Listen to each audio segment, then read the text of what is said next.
Hello, Dmitry, and welcome everyone to our channel. Today we are going to talk to the CEO of the Ukrainian corporation, HarvEast, Dmitry Skornyakov. He has had a number of challenges this year, a lot more than the other agricultural producers in Ukraine. And I would like to build our conversation today according to the following plan. First of all, a few words about the HarvEast and the company itself, because I know that there are a lot of interesting things that you were implementing, including usage the sewage waters from the city of Mariupol for irrigation. The plan was at least. Then, of course, we will talk about the first couple of months and what is the status right now of the production in the area of Mariupol and what is the possibility to do any farming there. And to finish it up, I would like to hear a number of your prognoses and, of course, vision of the future, of the nearest future of Ukrainian agriculture, because I've read a number of your interviews for other magazines and journals. It has some challenges. So welcome and thank you for joining. So tell me, please, first of all, what is HarvEast strong at, I mean, in terms of production, and how long have you been working for this company? Hello, Roman. Hello, everyone. Thank you for inviting. Thank you for your interest regarding Ukraine. Let's start. I'd like to tell you about my company. The name of the company is HarvEast. It was founded 12 years back. Before the war, we had 130,000 hectares, mainly in two regions. The big amount of land around Mariupol, and the big portion of land is around Kyiv.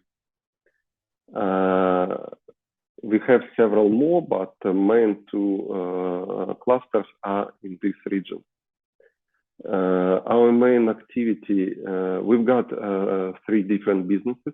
First business is primary agriculture. We mainly grow winter wheat, sunflower in the south, and corn and sunflower in the north of Ukraine. The second business is a seed production business. It's quite the same as American company Remington doing.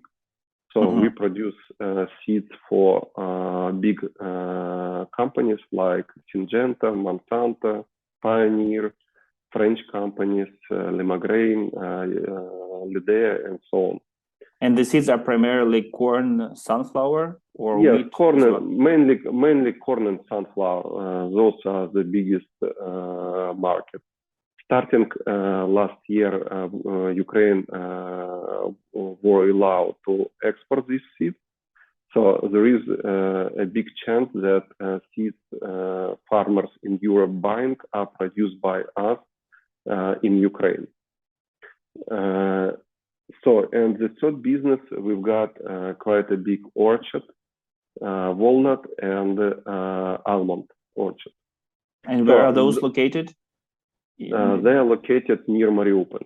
Yeah. So after the war, I mean, not after the war, now when war started, we lost control over our Mariupol cluster, which is almost 80,000 hectares. It's occupied by Russians, and our orchard is located there as well. It's occupied by Russians, and Russians came and they actually steal our grain and steal our enterprise. They just came and said that they're new owners. I remember I read on the Latifundist, it seems to me, magazine that you estimated the losses of the stolen grain as 3 loads of Panamax ships cargo. So that's around 300,000, right? Plus or minus. Yes, a little bit less. I would expect it 250, but still it is quite a big amount of grain. Our total loss Now we are suited Russian Federation in international court, and we estimate our total losses around $200 million. It includes our business in the region and the gray in the region, which is occupied by Russia. They actually stealing everything, our machinery, our grain, and our enterprises. We also suffered in the Kiev region, because you probably remember that not so far ago, Russians were close to Kiev, and they were in Bucha, and almost all land around Bucha belongs to us, and there were very big fights between Ukrainian and Russian army. And we've got a lot of fields which are mined at the moment, and we are working with Ukrainian police and army on mining this. This year we couldn't seed around 5,000 hectares in Kiev region because they were mined by Russians. And what is the total scale of the cluster around Kiev, the area? 35,000 hectares. 35,000. And so you couldn't plant, and it's still being demined. So the process has been going on for all these, how many, 7 months? Yes, but in the beginning it was a couple of first months. We did 80% of job. We demined around 3,000 hectares because they were lightly mined. And what we have left, it's a very severely mined territory where you've got a huge amount of mines, and the speed of this job became much slower. And what is the price for demining, or for at least searching for mines by these specialists in Ukraine? What are the costs for this work? Oh, it's very different. First of all, when it is lightly mined, it can be, let's say, $100 per hectare. But if it is severely mined, it can be 1,000 or even more per hectare. Wow, it's the same as buying. I mean, approaching to purchasing the land.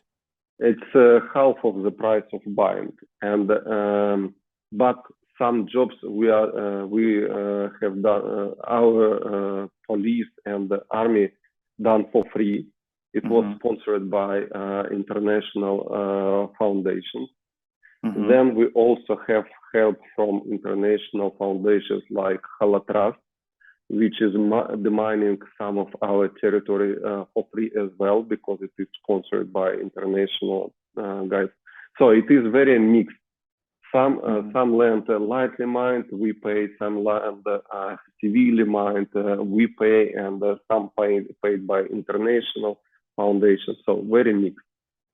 I've seen on the news in spring, especially, that there were once or twice that unfortunately your equipment got exploded while working in the field. So have you, it seems to me, one tractor driver died, or what is the situation with the equipment explosions in the fields? You are right that we had two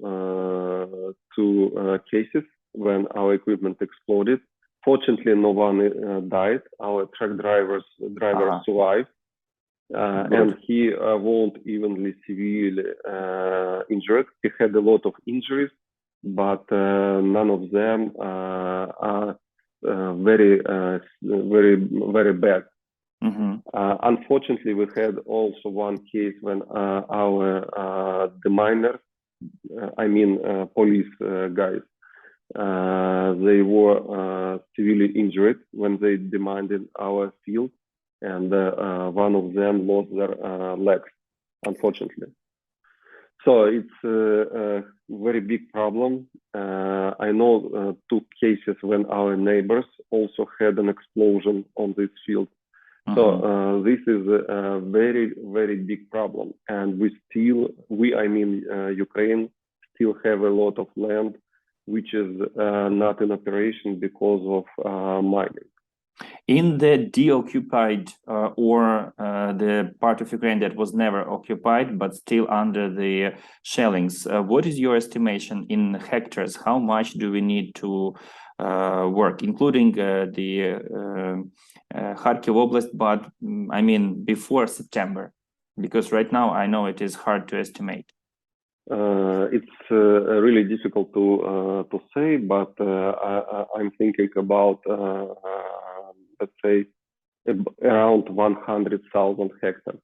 So it's quite a big area. Mm-hmm. And the total acreage of Ukraine is, I mean, agricultural acreage of Ukraine is 28 million hectares. So yes. It is still substantial, of course.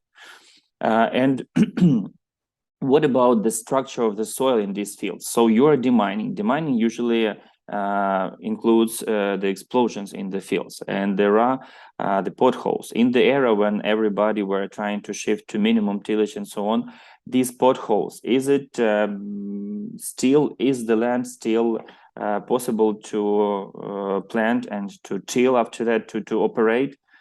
Or these potholes will be left? Roman, this is the last problem in my list. So it's really not a big deal. Okay, it's good to hear that. What about the? I've heard that you had a dairy farm somewhere near Mariupol too, like a small one. Is it right? Yes, but as I told you, everything we had around Mariupol is occupied by Russians, and they just steal everything. So the question was about the animals. Are they still alive? Because I know that Russians, they have been targeting a lot of dairy farms, including IMC, Chernihiv Industriально-молочная компания, lost a lot of herds. So Roman, again, I've got a huge list to manage right now because of war, and what I cannot influence, I don't care. I never asked what is happening with this dairy. We just have everything around Mariupol occupied, and I don't care what is happening there right now. So you cannot even have any access to see what's still there, what was stolen. So no control at all, no access to. We can, but we don't need. Why should I spend my time on this when I need to manage a lot of things I can influence? I see. Okay. No interest. And for example, if someone steals your wallet, would you care what is happening with your wallet? With wallet, yes. The only difference is that there are a lot of people there involved, and like I said, animals. Okay, and what about their prospects for the future season? So first of all, within HarvEast, what do you plan for the next season? What are the changes in their business planning? Because I know that this war has brought a lot of challenges, and those will survive who are able to adjust. So what types of adjusting do you consider? First of all, this is a big issue, grain corridor. You may know that this corridor, which is agreed with Russians, it means that Ukraine can export its grain through port, and this deal is agreed till mid of November. And Russians yesterday said that they are not going to continue this grain deal, and it very much it makes a huge difference for us if we have this corridor or not. But anyway, next year I expect that around from 20 to 50% of Ukrainian farmers get bankrupt. Depends on corridor. If we have corridor, the bankruptcy will be around 20% of farmers. If not, it can be half of farmers. You should understand that in Ukraine, we have half price compared with American farmers. For example, if you can sell your corn in the US for 250, it means that we can sell here around 130. And you can easily imagine, because of a huge price of logistics, even with this grain corridor, the price of logistics is half price of corn, because everyone who is coming here wants a premium. Insurance companies, freight companies, everyone who works with Ukraine wants a premium. So nothing actually left to Ukrainian farmers. And in the same time, all inputs became much more expensive. Fertilizers, seeds, chemicals, everything became more expensive, and we need to pay premium comparing with Europe, because in the past, all this stuff went. Maybe only seeds are not a big problem, because Ukraine produces internally a lot of seeds. But chemicals and fertilizers are a huge problem. In the past, we bought a lot of fertilizers from Belarus, and now we stopped doing this. And all the rest went through their support. Now their support is not working for input, and it means that we can buy only, let's say, Spanish, Morocco produced fertilizers, which should go to European ports, then transshipped, and then shipped to Ukraine by roads. And you can imagine that at least 20% premium we need to pay comparing with Polish farmer and with American farmer as well. So all inputs became much more expensive for us, and all our production price cheaper comparing with what you can get. So it's a really difficult situation. What we do to manage this risk, because we are not talking about profit right now, we are talking about survival. And to survive, we made some changes. We decreased the amount of fertilizers we'll use. We buy cheaper seeds. We buy cheaper chemicals. Instead of big companies, chemicals like Carteva, Syngenta, we'll be buying generics from local Ukrainian companies, which are, let's say, 20–30% cheaper. So how do you expect it to influence the yield? Because the quality is very, especially in the Ukrainian risky conditions of production, the quality of all these inputs, they are vital for reaching the result. So the average corn yield, as far as I know, this year was a little bit over 4 metric tons, which is at least 40, maybe 30–40% less than usually. What's your expectation? You know that in agriculture, it's not only quality, but timing is crucial. This year, decrease of yield was due to two reasons. First of all, you remember that war started in February, and all operations for corn we usually do in March. In March, most of people were not sure where Russians will be, what with war, and a lot of farmers were seeding with very late, without chemicals, with broken technology.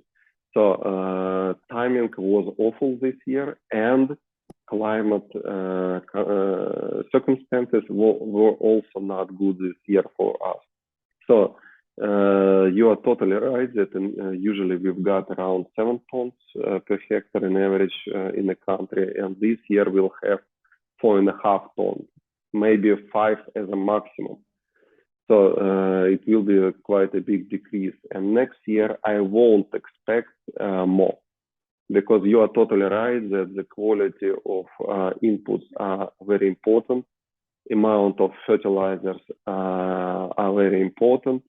You cannot expect great yield next year, for sure. And what about the shifting in the crops? As far as I've understood, corn is not that interestingly looking for the next season, for the reason that it is big in volume, quite demanding in the fertilizers and crop protection, and it requires drying. So what would be the focus, like primer crops for the upcoming season for those who decide planting? You're totally right. Corn is one of the most one of the crops which need a lot of inputs. So from worker capital, this is one of the most expensive crops. As far as we can see, usually in the mid of October. So currently, two crops which almost not possible not to have loss. Three crops. First crop is barley, then winter wheat and corn. To get zero profit with barley, you need to get 10 tons a hectare. With winter wheat, 7 tons a hectare, and with corn, 8 tons a hectare. All these numbers are above our average. It means that there is a 80% chance that you'll have loss with these crops if nothing has changed. Of course, we can win war and everything will be changing. But if we are talking about current situation and current prices, all these three crops are loss-making. And if we see official numbers, Ukraine decreased the amount of wheat seeded very significantly. So we seed almost only 20% of what we usually see. Okay, we'll probably seed a little bit more, but I won't expect more than 50% of our usual amount. It will be maximum. And let me provide some numbers. I've been following it. Usually we plant 8 million metric tons of winter crops total for all the crops. This year, September, was finished with 1.2 million. So by the end of September, 1st of October was 1.2 million. And September is the most optimum period for the for planting winter crops. So that's but you need to understand that some part of our territory occupied by Russia. If we're comparing comparable numbers, it will be 5 million and 1.5 million. And maximum, as I said, we'll see the 2.5 million. It will be maximum. So the same we'll have with corn. I see a dramatic decrease of acreage of corn for next year. Let's say if we are quite optimistic, we'll be having 50% as well. So the big question, what will be seeded instead? First of all, we'll have some black par for sure. Usually in Ukraine, we don't use black par. But this year, I expect that around 10, maybe more % of our land won't be seeded at all. As I said, I expect some bankruptcies as well. It means that we have more land which won't be seeded. In total, it can be 15 or even 20% in the worst case scenario. And then we'll seed some other crops like, if we are talking about our company, we'll seed everything. In the past, we just wanted to be, we just specializing on two crops, corn and sunflower. Now we'll seed everything. We've got some rape, some winter wheat, some corn, some sunflower, a lot of sunflower, some mustard, some lentils, some peas, so everything. It's from technical perspective, it's very bad. But this is, as I see, this is the only way we can survive, because some of these crops will probably give us losses. Some of these crops will be profit making, but we cannot, in the current situation, we just cannot understand what happens from war perspective, and it makes a huge difference. And most of farmers will see as I said, the main problem right now is logistic costs. They're huge. And the more expensive for 1 ton the crop, the less it is influenced by logistic costs. So everyone will be trying to seed some crops which are very expensive. As I said, like sunflower, like canola, like canola, like mustard. Let's say cheap per ton won't work, like all grain, like winter wheat, barley, and corn. And what about if we are talking about logistics? It's better to always do some value adding. So processing might make a difference if you are considering transportation not of the raw material, but of the processed material. Like, for example, soybean processing, soybean meal and oil, or sunflower. Very good example for Ukraine. We are considering even building the pipe that would be pumping sunflower oil to Poland. How much can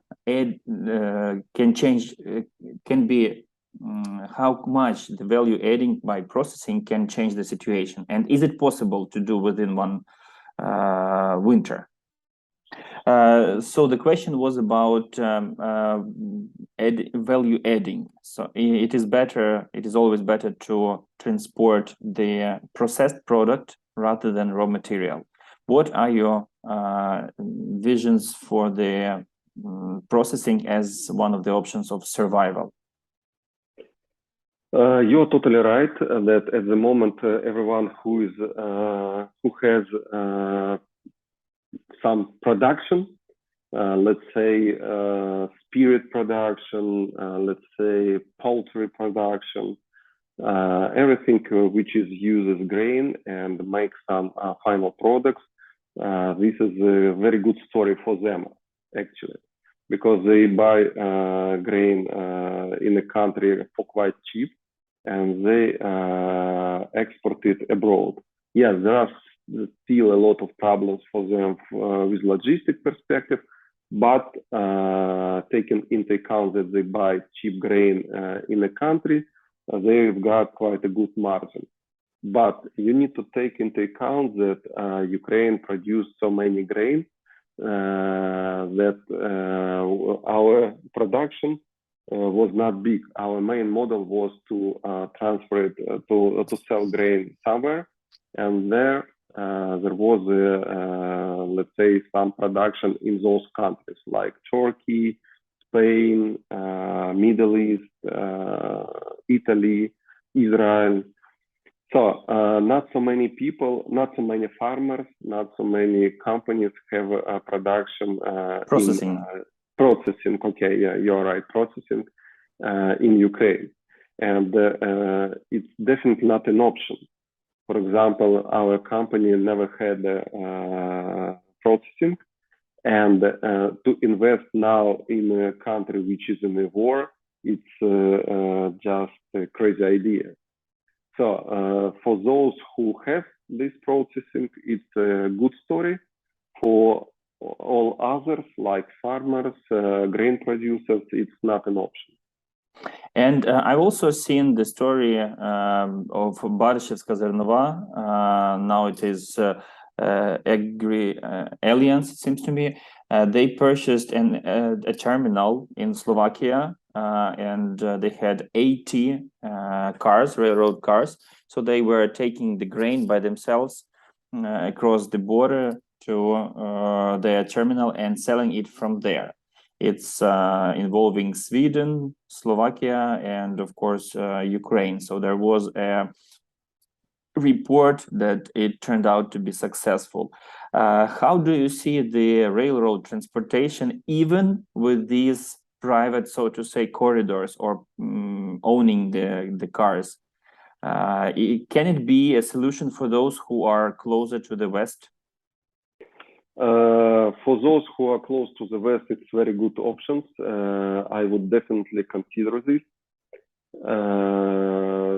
if we are talking about other, but main farming in Ukraine is the mid of Ukraine.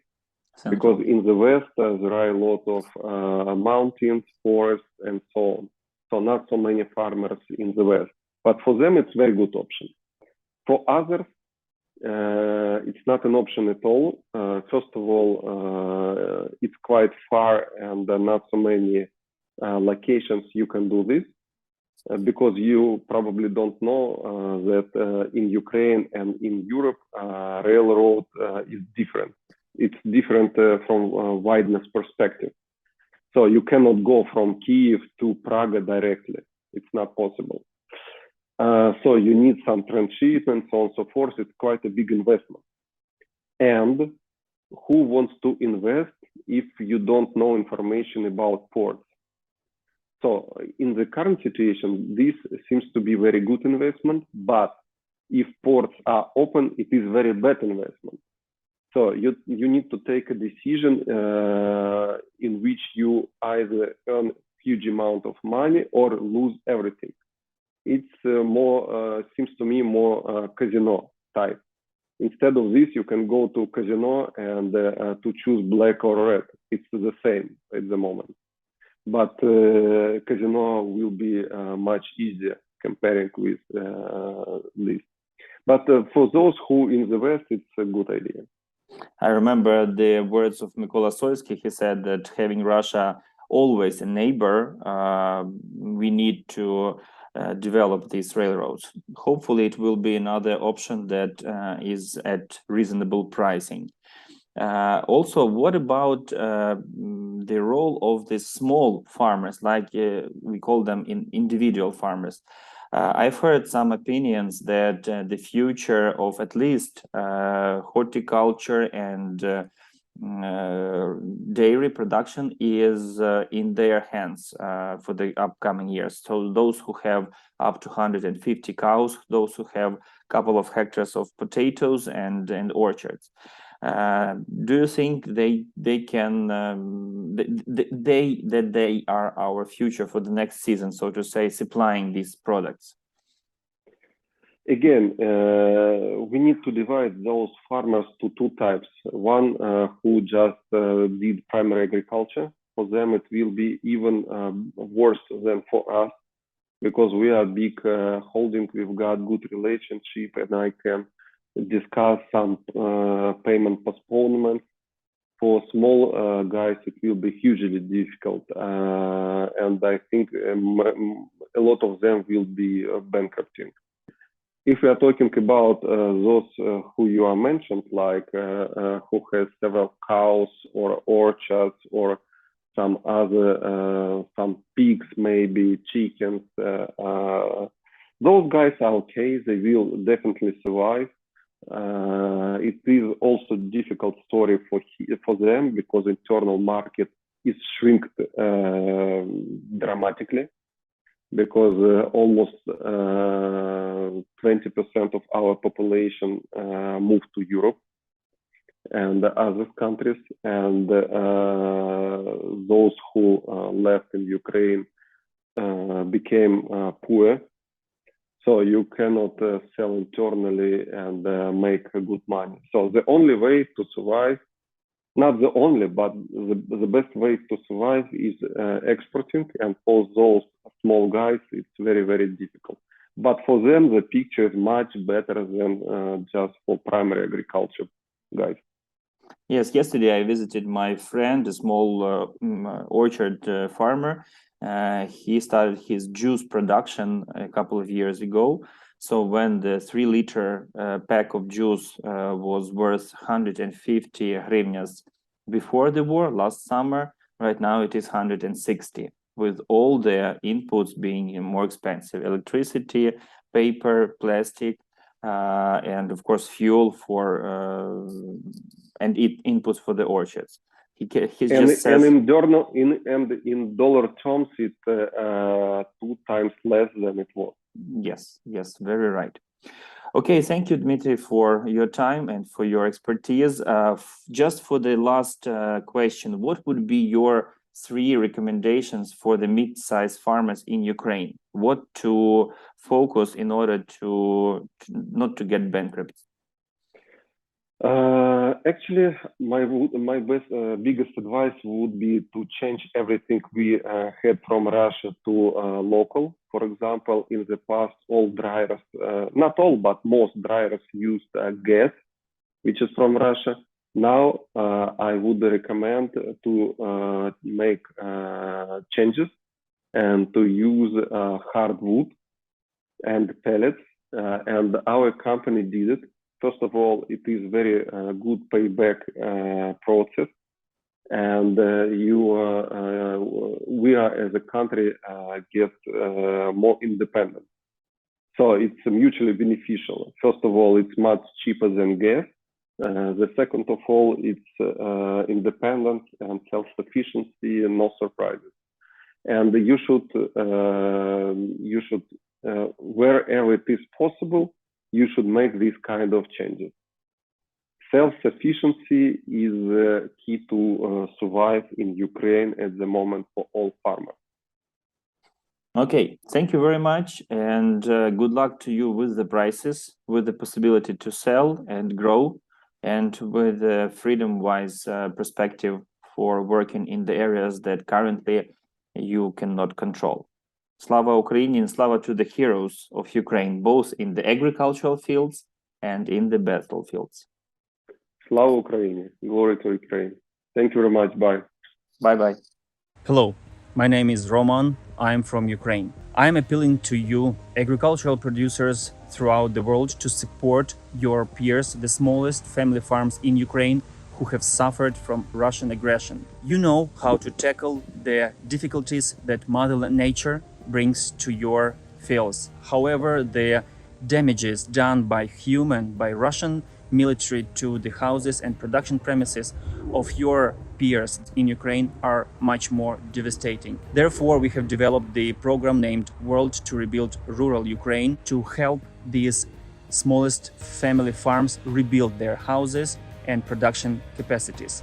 Please consider donating at least $200 towards this effort. In return, we will grant you with the lifetime access to our courses on production of 5 crops, fertilization and micronutrients application. All of that information was given to us by the most reputable specialists in this area worldwide. This is both a humanitarian aid to support your peers and ability to learn and improve your production, which will result in a better profit from your businesses. Glory to the farmers, glory to Ukraine. Thank you for any support you might consider.